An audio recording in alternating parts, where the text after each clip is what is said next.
I'd like to bring the meeting of August 5th, 2014 to order. I ask if anyone besides Elcott is recording this meeting.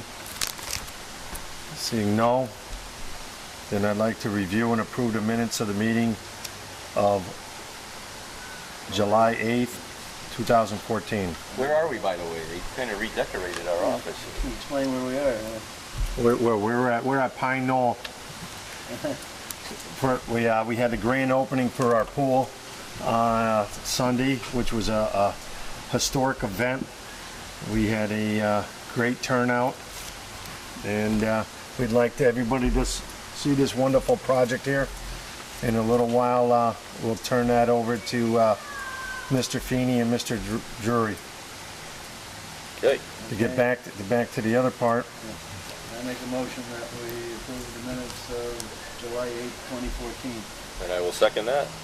Any further discussion? Nope. All in favor? Aye. Aye. Any opposed? Nope.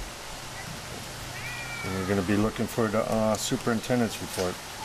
Okay, I'll give a brief update on where we stand with Elm Street, and then I'll let Mr. Collins give the board a rundown of what we've been doing over the past month on the Elm Street project.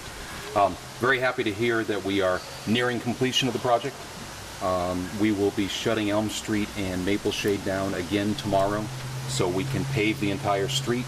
Palmer paving will be starting tomorrow at the Rotary, most likely paving one half of the street all the way to the Springfield line, and then on Thursday repeating the process on the other side of the street, so that if everything goes by as planned and the weather holds, you will likely have all of Elm Street paved by the end of the day Thursday, and then Friday will be spent working on driveways and side streets and things like that.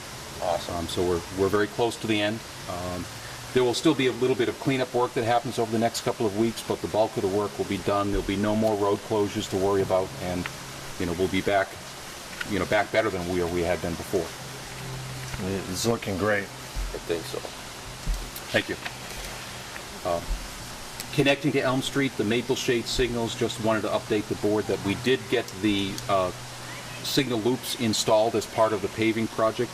That's only one part of the signal upgrade, so the actual upgrading the controllers and the lights themselves is still scheduled to happen in October. And what that means is the lights will still stay on the timers that they're on right now for another couple of months.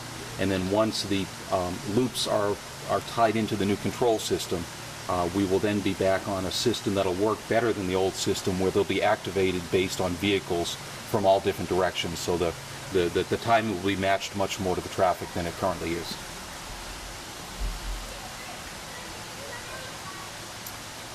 I did want to just spend a moment talking about one item that I believe many of the residents may have been aware of for a couple of days in July this year. On July 22nd and July 23rd, we saw some relatively low water pressures, particularly in the north section of town. And that was about a 20 psi, or 20 pound per square inch drop from what our normal pressures had been. In looking into it, it was resulting from the Springfield Water and Sewer Commission shutting down one of their 3 transmission mains for repairs a little bit earlier than they had anticipated. They had some leaks that they had to take care of, and they at this point decided it was best just to shut the main down altogether, take care of the repairs, as well as get going on the construction project itself. I'm happy to report that the pressures have now been restored back to normal.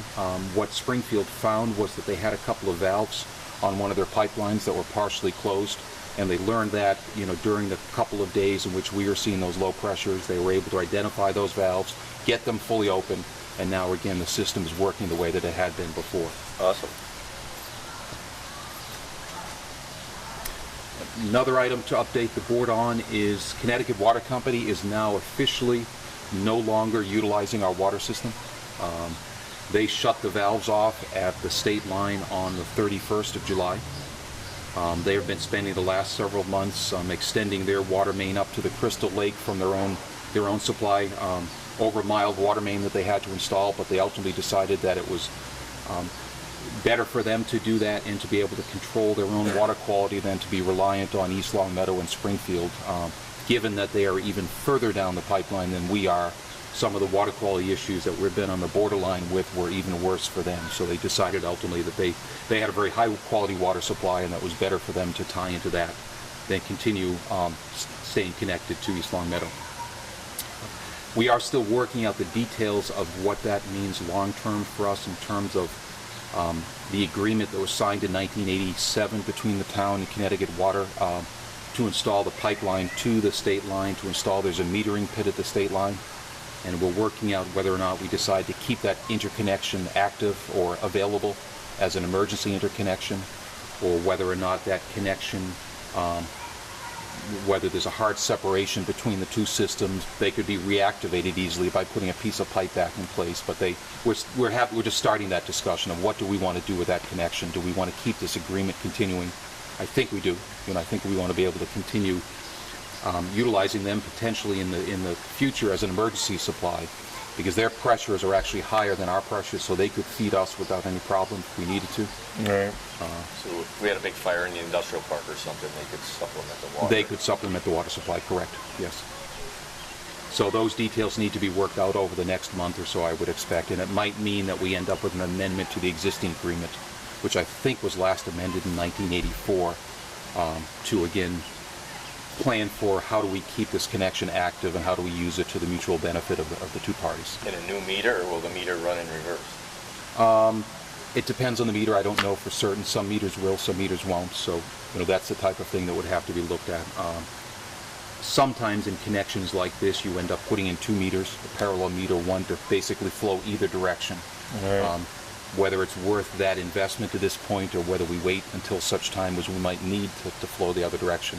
We'll have. What line are we talking? Our line to them, I believe, is 8 inches, so I think they're 8 inches as well. It's either 8 or 12 that goes to Crystal Lake. So it's not a huge expense in it. But as I said, they were primarily focused on getting to the point to close the valve. They've closed the valve. Now we're talking about where do we go from here. I did want to report, the board may remember that several months ago we talked about a number of different infiltration investigations that we did with our own staff throughout the springtime into the early summer, a lot of TV work that we did. That has led to a project that we expect to be putting out to bid probably in the next 2 to 3 weeks. That'll involve a combination of manhole repairs, primarily in the cross-country pipeline that runs up to the Vineland pump station, that runs along the railroad track, that runs out, beyond or behind Stop and Shop in that area, that's out in some of our wetter areas, prone to flooding, prone to leakage, as well as some sealing of some pipes as well, as part of an overall contract to be put out to bid.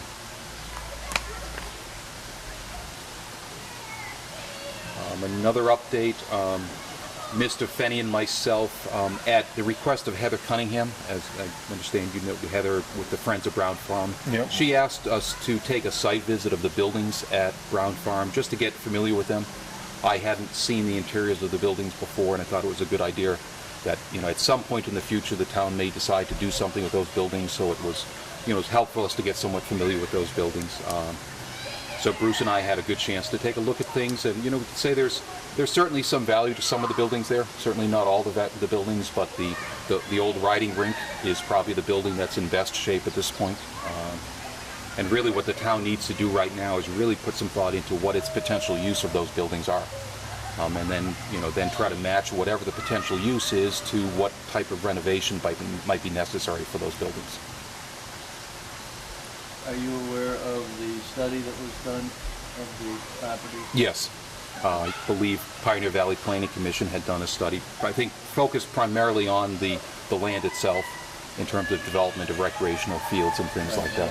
I don't really remember what their plans, I know what their plans call for, but I don't know if I believe it called for taking those down. And so if we're going to use them, I don't know if that's going to interfere with the master plan that was developed. Right. Not that that's what we're going to do, but I think I saw like 3 different master plans, and nobody's ever really adopted one master plan. right. And so I think the way we're going, I mean, we got some community gardens up there. I mean, I think we should open up some hiking trails or things like that that are low impact, low cost, and Well, I use just the don't know property. Whatever use that they use, I'd just like to make sure that we look at the master plans and we know what the master plan calls for, whether we stay with it or not. But just, and you know, Bob is new, I just want to make Right. sure that Yeah. we're doing some investigation, he's just aware of. Did you see all three of them? Yes, we did. And a couple of the smaller buildings clearly would cost more to renovate than it would be worth. Yeah. Again, the riding the riding arena, Yeah. looks like it was a very well built structure. It looks like it was well treated, probably either creosoted or pressure treated timbers. Everything looked to be solid. We didn't do any excavation to double check things below ground, but it's got potential if that fits in, if it's in line with what the town wants to do. Awesome. Couple of staffing updates. We still have a couple of skilled worker positions out there. We have interviewed a couple more people, and I think we're getting closer, to at least getting the first individual that would feel, comfortable extending an offer to. I would expect, within the next couple of weeks to be able to at least move forward with one offer. And, there's a process of getting people acclimated and trained, so I wouldn't expect to bring 2 people in right away. Bring one on board, get that person acclimated, get them trained, then bring the second one behind, with the key of really making certain we get fully staffed by wintertime. At that point we need all hands on deck depending on what the winter looks like. Right. An update on the town engineer position. The posting had indicated we were to get responses by August 1st. We did receive 3. Without getting into individuals at this point, because several of the individuals are currently employed and at this point are looking to maintain that confidential. Out of the 3 applications, I'd say we did get 2 very strong applicants, 2 individuals who are currently in similar positions in other communities, both of which one I know very well personally, one I certainly know his reputation and his experience very well. So I'm pretty comfortable. I think we've got some good applicants there, and it's going to be a question of then deciding who is ultimately the best fit for that position. Where we expect to go from there is when I'm back to work on Monday, I'll be reaching out and setting up a meeting with these 2 individuals, myself, with Mr. Wilson, and likely staff to really allow these 2 people to interview us as well as us to interview them. Really more of a discussion, and try to get to the point that we'd be in a position where we could recommend one of the 2 candidates that I feel are both, again, very strong candidates, with the expectation that we'd have somebody on board by September 1st. And it depends on the time that some people may need to transition. I wouldn't think it's any sooner than September 1st, but it could be a little bit later, not much later than September 1st. Transfer station, I'm happy to report that Carl Otto is back to work. Yes, he is. We're much sooner than I thought. I saw him a couple of weeks ago, and he said he'd be available in a couple of weeks. And next thing I know, 2 days later, he said he's good to go. We got the proper authorizations from medical professionals before he came back on board, and he's back. John Agnoli did a great job when he was filling in for him, but the deal always was when Carl was ready to come back, that John was going to step back and be available as a fill-in somewhere down the road if needed. And that worked out good then. Correct, yeah. The last thing I did want to note was just an update. It's worth the board knowing that we have 2 new licensees, water licensees. One is Tom Pope, who had passed his test and now received a full grade 1 distribution certification. Myself, which is somewhat interesting, that I need another 6 months with the town in order to get full certification. But I've passed the test for the 1D, the 2D, the 3D, and the 1 treatment. And then it takes getting 6 more. You need a minimum of a year of municipal experience, direct municipal experience under your belt, before they'll consider you for full certification. And if they do that, then by next January, at that point, I'll have all the licenses that are needed for the town's distribution system and the town's treatment system. So, we're adding to that. We'll probably add some more staffers somewhere down the road as we look at transitioning some people with retirements and things like that coming up. All right, in the we future. got a few coming up. Right. And with that, I'm all set. Beautiful. Excellent. We'd like to hear the building facilities manager and tell us how this beautiful pool. Pool started roughly on March 5th this last spring. Completion date was June 20th of obviously this year. Pretty substantial project, a few blips in the road, obviously along the way as far as soon as we broke ground, we had a little bit of a snowfall, 8 to 10 inches of snow once we broke ground. Other than that, the job went fairly well. Just a few things with weather that held up the project a little bit, but it came out well. We came in under budget, roughly about $25,000. I'm still finalizing some of the paperwork, but that's roughly what we saved on the project, and that was a lot to do with our staff that came involved between myself and Mr. Collins, doing some hauling out of materials, and the building facility staff. We rebuilt the entire pump house facility. After we started the demolition process, we found that the whole interior of the building, the whole entire floor was rotted out, couldn't support a lot of the new systems, and we moved some walls around to accommodate the new filtration system. We also saved some considerable money by removing all the media within the old slow sand filter that's currently now our surge tank. There's roughly 4 feet of material.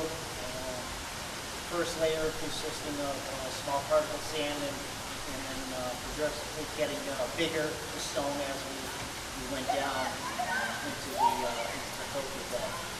The guys actually did that with 2 DPW employees. Roughly 600 5-gallon buckets on a rope, pulling that out of that system. And we saved roughly about $13,000 by doing that ourselves, and removing all the old piping. Another little tidbit of information: we had to upgrade the service up here because of the pumps that were supplied after further review by the engineer. Barton and Henry, that we did need a new service. Western Mass Electric was able to get out here the week before we opened camp to energize the system. So it was a pretty nail-biting project, I guess, to say the least, but it came out well, and I think the town's residents are enjoying it. Awesome. Sounds good. You have anything to add, Mr. Drury? Oh, absolutely. From the recreation standpoint, the project I felt went very smooth, and it's really because of Bruce Finney, John Collins, and his team just kind of helping us out to really keep, one, me really involved as well as educated, and two, just their guys, I think, put their heart and soul into this project as well, which really makes it a collaborative effort between 2 departments. When it comes to the kids and the families here in town, our memberships are 300% higher than they were last year. So eventually we grew over 300% in memberships. In 1 year. In 1 year. That's great. It might even be more at this point because they keep kind of coming in. When it comes to the actual campers, I think it took about a week for the citizens to realize that the pool was done. So we actually had some signage made up that says brand new pool, put them out in front of our apartment as well as out in front of the property. And then the sign up started rolling back in. I think we're going to have another over 2,000 program spot this summer. And I can't even imagine what next year is going to be now, knowing that this project is here and done and completed. Another thing to add as well, because of the vision Bruce and myself had for this project of being accessible, is Stavros, the local organization, has actually nominated the pool for the Access Award for this year, which I just found out we are going to receive this October. Excellent. So it's just a testament to kind of the vision that we had, and making sure that those with disabilities can still access the site and access the pool. So really, it's just kind of a little feather in both of our departments' caps on a project that came in on time, under budget, and is already serving our community literally at a very, very high level. So I'm excited to have worked with the DPW over the past 2 years to really do this project, and I'm excited for the future as well. It's great. It's huge. Personally, It's but I'm huge. sure I speak for the board, I mean, awesome, and kudos to our department, but likewise, I think working with, somebody who works and communicates as well as you did with Bruce, we heard that you guys were like lockstep all the way. I mean, it makes a project like this turn out to be the success that it is. So, John, Bruce, Colin, congratulations, job well done. Yep. You And, doing anything else? Yes. is there anything else? Yeah, a few other things. Our annual facilities maintenance program is winding down for the summer. Everything went well. I'm finalizing all my inspection reports, but all our buildings have been inspected for our fire sprinkler systems, fire alarms, acid pits, beater root systems, PAs, clocks, all that stuff has been completed. We've also even had a jump on our boiler cleanings. We are all done and ready for heating season. I'm sorry to say, even though it's beginning of August. To that, I'd like to also let the board know that during our annual inspections over at the Bergman Park facility, luckily, like I said, we do these preventative maintenance programs to get our eyes on the equipment. We ended up finding a leak in the 750-gallon lock and bar domestic hot water storage. We found out last week, tried to locate the leak, see if we could modify, fix it, but we were unable to do so. So today we actually cut the old tank apart. It's quite a large unit. Joe Dunn, our plumber, Ed Hellier, helped out with that. We got it demoed. It is out of the boiler room at Bergman Park. We're currently going to put three 200-gallon tanks into that facility. We are hiring that out just because of the workload we have right now to a local plumbing contractor. I'm still finalizing all my pricing for that, but the estimate's going to be roughly around $20,000. To do that work. I am going to put an email out to appropriations and capital, let them know what we're doing, just in case at the end of our budget season, or if we get into a budget issue as far as some of the work in our facilities, that they're aware that we're taking this out of our budget. If we need a reserve fund transfer or anything along those lines, they're aware of it. Also to that, we're lucky, like I said, lucky it happened when it did happen, because if that tank went during school, we'd probably have no school for a few weeks. Just to obviously demo it, because you can't have any school open without any hot water, especially for the cooking facilities, health issues in locker rooms and everything else. So we're kind of lucky it happened when it did.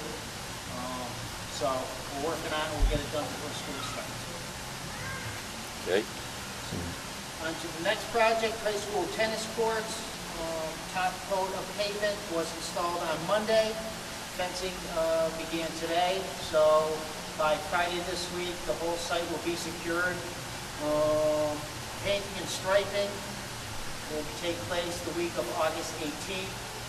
The final top coat of asphalt needs to cure, and oils and everything else needs to come out of the pavement and just kind of dissipate a little bit before they can apply any coating, otherwise that coating will not stick.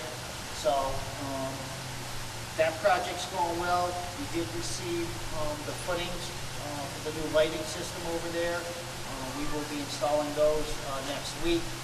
Those footings were paid for by the Tennis Association. They're currently waiting their grant status for the remaining lights. So like you said, the project continues to move forward, and the petitioner has been involved, obviously, with this from day one, and I'll keep the board informed of what's going on with that project. Next project we have going on, Meadowbrook electrical upgrades. All primary and secondary conduits are in place, and along with the new switchgear, secondary wires are installed, tied into the new switchgear and into the transformer. We currently have a scheduled shutdown for tomorrow for National Grid to come in, install a new telephone pole, and get all their primaries in place. So hopefully they show up on time tomorrow. There's going to be a lot of people out at the site, including myself, and that work should be energized and online by the end of the workday tomorrow. And I forgot to mention too, all the panels, distribution panels have been retrofitted, So everything else inside that building is ready to go. So we should be wrapping up that project next week. Old fire station is currently going on. It's been a little sporadic with the contractor. I guess he's been working on other jobs. He has come in and ground out a lot of the ground up to the parapet walls and mortared probably half of the building. I know he was waiting for the capstone for the parapet walls to come in. I don't believe they're on site yet. I think that's one of the main things he's been waiting for to actually attack the job. Project's going well. No unexpected things have happened as of yet over there. We're not going to probably really know any of that really extensive, in-depth look at anything until we get up to the deck. So, Awesome. Is that all you're doing? well, yeah. It was a slow month. That's it? He was on vacation Of the water tank. I didn't know if the board just wanted to see it. And you took a You want- vacation too, right? Yes. Look at that Yeah. thing, huh? Wow. Now that's without the Without the cover, on without the it. insulation. You can see the base of the tank. Right. It's been leaking for a while. Yep. So, like you said, we're lucky we got it when we did. You literally could put your finger through the bottom of the tank. Is that the life at the center. expectancy? 5-year warranty, and yes, How old is it now? 15 years. 15. Yeah. Well, like you said too, the new system we're putting in three tanks, so you can obviously Isolate them. take them out and replace them as needed. You don't have a 10-foot tank by 5 feet wide tank, and like I said, dry it's about 2,500 pounds of tank. Yeah. Good move. Anyways, Good catch. And just point information, so this year's annual maintenance with having a good handle on a couple of years worth of PMs, a lot less blowers and belts and motors and univac vents or all that stuff? Or? absolutely, and just our plumber Joe usually does our coil cleaning throughout our facilities. He said this year is the first year after acid cleaning a lot of the coils, they're actually pretty clean. So I think our maintenance is paying off. Good. Other than the the normal wear and tear as far as belts and stuff. Like I said, knock down wood, everything is going well. Awesome. Good stuff. Mr. Collins, you've been doing a great job out on Elm Street. Thank you. Along with what Mr. Tarrant had started with, we had to work more or less hand in hand with Palmer Paving as they built the street to get into the intersection for that light change. We crossed the street with the conduit, put the pole boxes in so they could pull the electrical line in and connect it to all the poles. We're waiting still for them to come in for the put the bases and concrete bases in for the street crossing poles. There is some more conduit work that we have to do on the backside of the sidewalk in connecting so that they can connect all those things. So if you went by now, you'd see crosswalks that are gravel. We pulled the granite, we set the granite for the existing new street. So that's all good to go, but until we see where this conduit has to go, we're reluctant to Report pour of that concrete, yeah. Once the top of the blacktop's down through that intersection, we are set to go as far as the crosswalks are concerned. Just to pour the concrete and we're in good shape there. I know a lot of folks know about the storm drain pipe that we changed out across Elm Street, that 42-inch storm drain pipe. Yeah, that turned into a project. And again, that was hit or miss.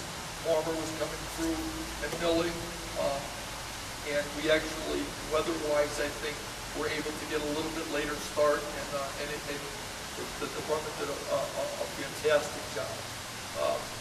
We were able to keep up with the water flow. This is after some heavy rain the week before with a couple centrifugal pumps and some very, very hard work. We sandbagged. The guys just did an exceptional job, and it came out very well. We repaired the head wall on one side. We had to rebuild the structures on both sides that this pipe went into 100%. And at the end result, after backfilling with pea stone so that it filled in all the small crevices, we did use global fill so it wouldn't settle. as time went on. And then, of course, they came back and put the base coat down on Elm Street, and it really looks nice. I'm not sure who needs to know, but I drove that way coming here. The northbound lane has a depression. So I don't know if we have to tell Palmer to do something there to make sure that they go a little thicker where the depression is, or if it automatically happens when they pave. Whereabouts is, Right at that culvert, there's like, you can feel a little yeah, depression. you may have noticed there was a section that they cut out. The gas company had done their repair, and they came in today, I believe, and cut that out and repaved that. So I don't know when you drove over that. Right now. Okay. 5 You minutes may have ago. felt So you it may up. just want to, Yeah. I just don't know if they need to, Sure. thinking they're 100% Yep. done, it's just a note to make, hey, there's a little, Yep. there's a little something there. Do they have to thicken the pavement when they go through? And Yeah. They will, but it doesn't hurt to call it to their attention. Yeah. But other than that, it's awesome. The street's awesome. They've done a nice Yeah. job, and they've been pretty much right on schedule. They had a couple of setbacks and some gas main issues, but they've done a really nice job. Yeah, And everything that we've asked up to this point. Yeah. I love it. I mean, that culvert was a big job for you guys. It was, and it went well. Yeah. The employees, You guys put a lot of hard work into that, a couple long days. they did a great job. Yeah. And did it right. Yeah. I saw some pictures of it. They did well, and going back to, there's gonna be, so at the end, when this is paid, there's gonna still be a week or two of work for us to do out there with a good sized crew as far as cleanup. Raking out, finish raking some lumen seed areas, backing some burn, things like that. So Mr. Barrett and I decided that the Parker Street sidewalk job was at a pretty good place to end it for the year. We have a lot of cleanup to do there, as well as some blacktopping aprons for the driveways going up to the sidewalk in preparation to the installation of the Millbrook water main project, which is a few weeks out. When you gonna start that water project? 2 to 3 weeks from now. And that gives us an opportunity. Just before Labor Day or just after Labor Day? It's going to depend, I think, on how well things go with cleaning up Elm Street Yeah. and Parker Street. It'll be close. Okay. Yeah, and Parker Street, the good thing is we can always pick it up later. Right. You know, if we Yeah, have a late Park- fall, there's no reason we could go back and put sidewalk in November. if we Parker need. Street's one of those Yeah. jobs we can come and go as we please and Yeah, use it for a fill-in. They did a nice job there as well. As long as we stop at a good spot where we Yeah. don't. Right, we're not- Neighbor, Right. one of the butters there. And we take that into consideration. And I think we've gotten through the driveways, we've poured all the driveways. I don't think we have any outstanding issues as far as complaints or inconveniences. As long as we go back, obviously, and pave the apron going up to the sidewalks. And those have been gravelled, those are in good shape. There is cleanup out as well out there. So that's why we thought this will give us a couple, 2, 3, 4 weeks of attention for Elm Street and Parker Street to get them set up to date anyway.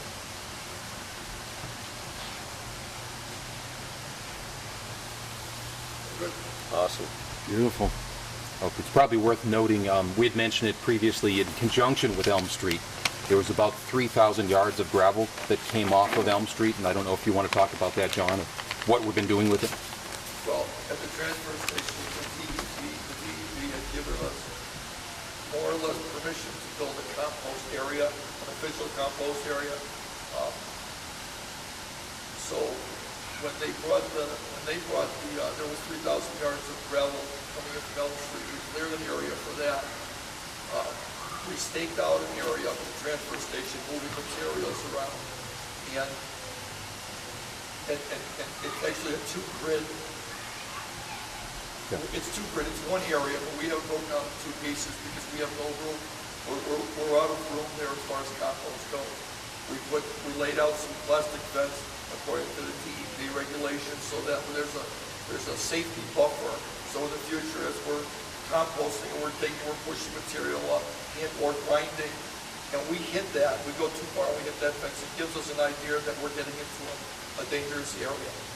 We built that up with gravel into a large flat surface. We still have some material that needs to be moved back because it was really, we had like a week of work up there with 2 or 3 motors to move this material, and then the gravel started coming in. So over the last month, it has been going like breakneck speed from here to there in trying to accomplish each one of these. But that came up well Right. as well. Now, when this is finished, when that point, when that area is graded off and to what it should be, as far as having fill on top of the fence, we'll be able to take our compost and swing it over into that area and actually take all the material that's in the middle of the transfer station and put it to that side, which will open up an enormous area in the center. And we haven't had that since I can remember. It's like having That's been a long- with all the furniture right in the middle of the room. That's been a- dancing around the edges for one. That's been a long time since that has happened. So, and then once we do the second phase, I think we'll have a really good working compost system. Now, how thick you put that gravel down? Right now, we kind of eyeballed it. We haven't shot any crates just yet. We're probably 18 inches to 2 feet of gravel. We have an abundance of gravel up there right now. Oh, so you got a pretty good base. You got a damn good base then. Yes, we do. Yes, we do. A little deeper in some areas, Tom, but Yeah. but we've leveled it off. Like, yeah, we haven't shot grades out there as far as to nailing it down exactly, but we've made good progress. Awesome. And the key here is it's the first step to ultimately finalizing the closure of that site. As you Right. may recall, there are some pieces that haven't been closed in DEP's eyes. Right. First step was work in the compost area. The next steps will happen over the next 2 or 3 years, ideally with their own forces of shaping and capping the remaining areas that have to be taken care of. And they're all good with all of this, and they're all good with the timeline? They are still reviewing what we submitted, but they recognize that we had an opportunity to make use of the material coming off of Elm Street, so they effectively expedited the review of the compost piece of it Okay. to allow us to move forward and not have to move in this material multiple times. We were able to bring it in from Elm Street, put it right down where it needed to go. Awesome. That's great. The composting, we've been composting for years. Are we using any of the compost? We use compost. We haven't sifted any compost in about a year. We had an existing supply that we mixed with loam that we also have managed up at the transfer station. So we have a fair supply right now here that we use. We have not processed any in, I'd say, probably a calendar year, and we are getting to a place where that would be a good thing to do. It would free up some area, and we have some compost that would be processed. But we're not in bad shape as far as what materials we need to go out and do our work out on the road, that type of thing. We're in very good shape. We haven't purchased loam for years from what I've been told, so as an example. And gravel, now we're all set for gravel for probably 5 years, so Well, that's great. yeah. We are, as far as material goes, we're in great Yep. shape. Awesome. All right. Yeah, sounds good. Any other business? No, I'm good. Okay. I got 4 quick things, I think. So just to put somewhere on the radar, IT to the school, Oh, talk about it at the next meeting, or is there something to talk about, or I think you guys- is it happening, or I don't know? Yes, it is happening.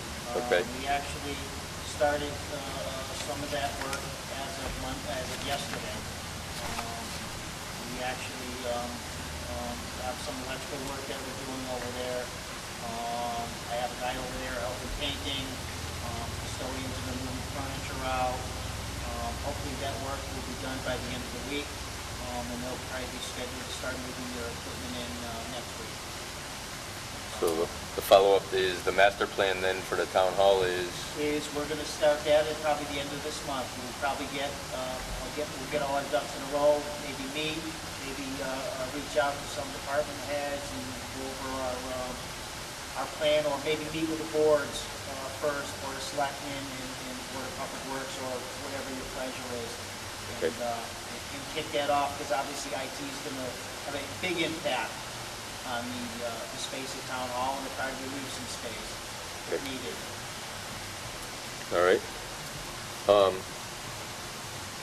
I think that Tennessee Pipeline's clearing out the rail trailer, or did, or is gonna, or they're whatever. clearing out the, not the rail trail, they're clearing out the, Well, the other part Pipeline, from yeah. Maple Street to North Main or something, Right. right? Yeah, there's the portion of the rail right-of-way, which is still privately owned, from Maple north to North Main, essentially.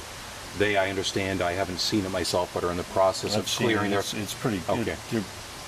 So I guess my follow-on to that Yep. is, can we at least open dialogue again about a rail trail easement to get down to the senior center? Yeah. We Just- could, they actually don't own the property. They have an easement over the property. It's this, the property is privately owned at this point. Right, so there was a discussion before you, Right. after we did the initial rail trail, that if we didn't end up with the land like we have the land on the other, we have an easement from Hasbro, I think. I don't think we own Hasbro's land. Okay. We have a easement from where Hasbro owns land, and I think we own some of it, right? There's two sections, I think, the way these. Yeah, like we own some of Okay. it, and there's two easements. There were discussions years ago when we did that to either get easements or get ownership to get to the senior center and Heritage Park. Yeah. I see tremendous activity on the rail trail. Trains are never coming back. Yep. I mean, we've capped that on both ends, that there'll never be a train spur in there. Yeah. So I'm not saying this year, I'm not saying next year. I said, but can we just update files and conversations and talk to, Okay. whether it's the Falcones or the shopping plaza owners or whoever owns it, can we at least open some dialogue, find out what's Definitely. there, explore some things, and you never know if grant money would be available that we would Right. want to be kind of ready for. Yeah. And it is fairly timely. I don't think anything has been submitted formally, but there has been some discussion of development, I believe, for housing purposes for that rear property, Okay. which Not commercial, because I mean that's zoned industrial. I think. it is currently correct, and that's, Yeah. you know, that's one of the hurdles they would have to overcome. But Yeah. but there's some renewed interest in that property, as I understand. Okay. And, if it's opened up, it's probably going to get activity. It's just going to have potholes and trip hazards and other, no lighting and not a lot of supervision. So Right. It's just worth maybe having Sure. a conversation. Float this idea, don't throw anything at me, but hockey rink in that arena? Somebody else. We used to have a hockey rink at the high school. When I was in high school, we had a hockey rink kind of where the concerts are now. And the hockey team used to flood it, and they used to kind of count on the ambient Right. weather to take care of it, but, Our tour guide suggested that as one of the uses. okay. All right, Yeah. so I mean, I would think that's pretty cool myself, because the issue with the pond is when we get the wrong snow and the wrong slush, you're done for the year skating. But with a roof on it, potentially you don't have the snow getting on it, you might be able to end up with a nice hockey rink. But I have an actual comment on that. The town of Southwick actually has, it's not an outdoor, but it's kind of where the idea kind of came from for me, was they actually have boards and glass where they do actually a street hockey league for men, women, children, the whole deal. And that would be something that we, if that was then used as, say, an out pavilion or something along those lines, you could actually set up that rink during the year, do a street hockey, and then when the winter comes around, you flood it, and now you got boards and a rink and the whole deal. So it is possible. Yeah. And I've always loved that type of idea, because it's a whole nother part of my department would be. I mean, we're going back a ways, so I'm not even sure rollerblades were in play at the time. But we played with sneakers. So that's that league. Yeah, It's street boot hockey. I mean, we It's not- played with sneakers on the rink at the high school, and we used to use center pond Yep. in the winter, as well as the hockey team, Bob Ayers, and those guys used to flood the thing pretty regular at the high school. And DPW fire department would go down on their Tuesday nights and practice with the hoses and flood it out. And so I don't want to stick on it, but I Yeah, think it's a use. Yeah, if the building is structurally sound, it could be lots of things in the summer, but in the winter it could be a covered ice skating. Yeah. And I don't even mean just hockey. I mean, you could have family skate, because when Heritage Park is good, it's packed. When the slush starts showing up, then people are like, we can't skate. But It's definitely, it could be a great feature of that property. Yeah. I think that that property needs more. It Yeah. needs to be trails, it needs to have Awesome. more substance for the town. The gardens are great, but let's add more to what the community can use it for. So that's excellent. And the last item, it's trivia, but not trivia, would be the cookout for the DPW workers. Fit in somewhere before the summer ends or the fall ends. Flip some burgers and dogs and appreciation, and come right up here. Be my guest, yeah. Have a little cookout, show a little appreciation. I mean, all the guys have been working really hard, so, Thank you, they help. yeah. We'll get it And I'll scheduled. flip. I'll flip. He'll flip.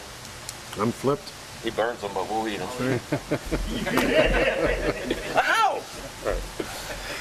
Good to go. That's it. That's it? That's it. Okay. Any- Motion to adjourn? No? Oh, we got to schedule next meeting, how about Schedule. I already scheduled it. the 19th? Yep. The 19th Works for of me. August? For me? 5 o'clock at the service building? Love it. Motion to adjourn? So move. Second. Third. Did you make All it? in favor? Aye. Aye. Great. Thank you for having us here. That, Awesome.